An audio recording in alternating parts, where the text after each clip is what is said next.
তারা যেভাবে আমার বাবার দাড়িকে যেভাবে কাটা হয়েছে, আমি এই মোহাম্মদুল্লাহ বলতেছি, তোদের 100 ইসকন সদস্যকে আমি জবাই করব। আমার বাবাকে তোরা যেভাবে বুকের ভিতরে এরকম নিরীহ মানুষটাকে লাথি মেরেছিস, তোদেরকে বলতেছি আমি তোদেরকে আমি জবাই করব। এই বাংলা দাঁড়িয়ে আমি বলতেছি, মোদি আমার বাবাকে তোরা যেভাবে উলঙ্গ করেছিস, আমি তোর ধুতি খুলবো, তোকে জবাই করব।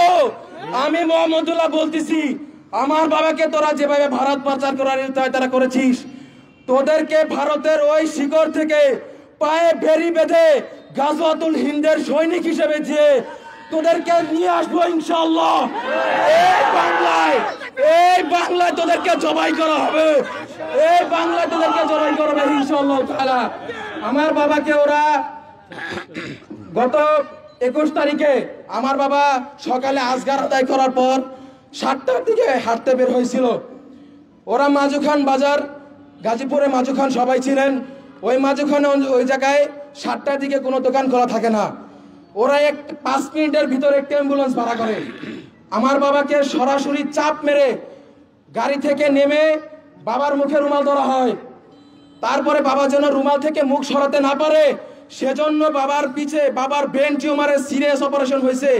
ডাক্তার বলছে এখানে যেন আঙ্গুলের ইশারাও না লাগে। ওরা ওইখানে এরকম ভাবে জোরে জোরে 3টা থাবর মারছে আমার বাবাকে। আমার বাবাকে থাবর মারার পর আমার বাবা আর সইতে পারে নাই। উনি 9টা-17টা রোগে অসুস্থ মানুষ, ওনার বয়স 60 বছর। আপনারা বুঝতে পারতেছেন কিরকম মানুষ উনি। ওরা আমার বাবাকে বস্তার মতো করে গাড়িতে উঠাইছে।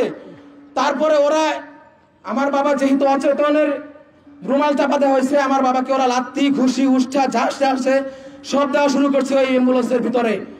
আমার বাবা কিছুক্ষণের ভিতরে অচেতন হয়ে গেছে, আর ওনার সেন্স নেই।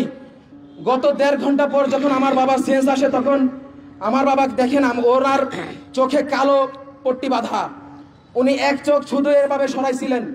সরানোর দায়ে ওরা আবার আমার বাবাকে অ্যাটাক করছে। ওরা আমার বাবার পেটে মোট 27টা লাথি মারছে, এমন লাথি মারছে যেগুলো মানুষ সহ্য করতে পারে না। আমার বাবার ব্রেন টিউমার অপারেশন হয়েছে, ওইখানে ওরা 25টার মতো থাবর মারছে। আমার বাবাকে যেন ওরা নির্যাতন করতে পারে এরকম মনোভাব সৃষ্টি করার জন্য মদ গাঁজা জুয়া যা করা লাগে ওরা তা খেয়েছে। ওরা আমার বাবাকে এরকম করে মদের বোতল দিয়ে আমার বাবাকে পিটাইছে। তারপরে আমরা যখন এই মুফতি আতাউর রহমান বিক্রমপুরী হুজুরের সম্মানে শরণাপন্ন হই, আমরা যখন লাইভে যাই, বাংলাদেশ যখন উত্তাল হয়ে যায়, ওদের টনক নড়ে যায়। ওরা আমার বাবাকে তেতুলিয়া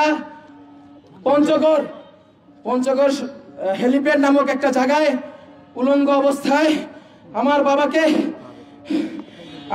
শিকল বেঁধে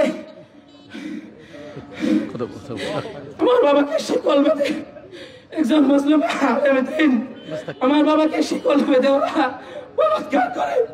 আপনাদের কাছে জানতে চাই, আপনারা দাওয়াতি জনতা থেকে এটা সহ্য করতে পারেন না? আমার বাবাকে যেন আমার বাবা এরকম ভাবে মজলুম হয়েছে, এটা তারা আপনারা শিক্ষা নেন। এরকম ভাবে অন্য কোন ওলামায়ে কেরাম আমার বাবা যেন এরকম না হয়, আমি ওনার ছোট ছেলে হিসেবে বলতে চাই।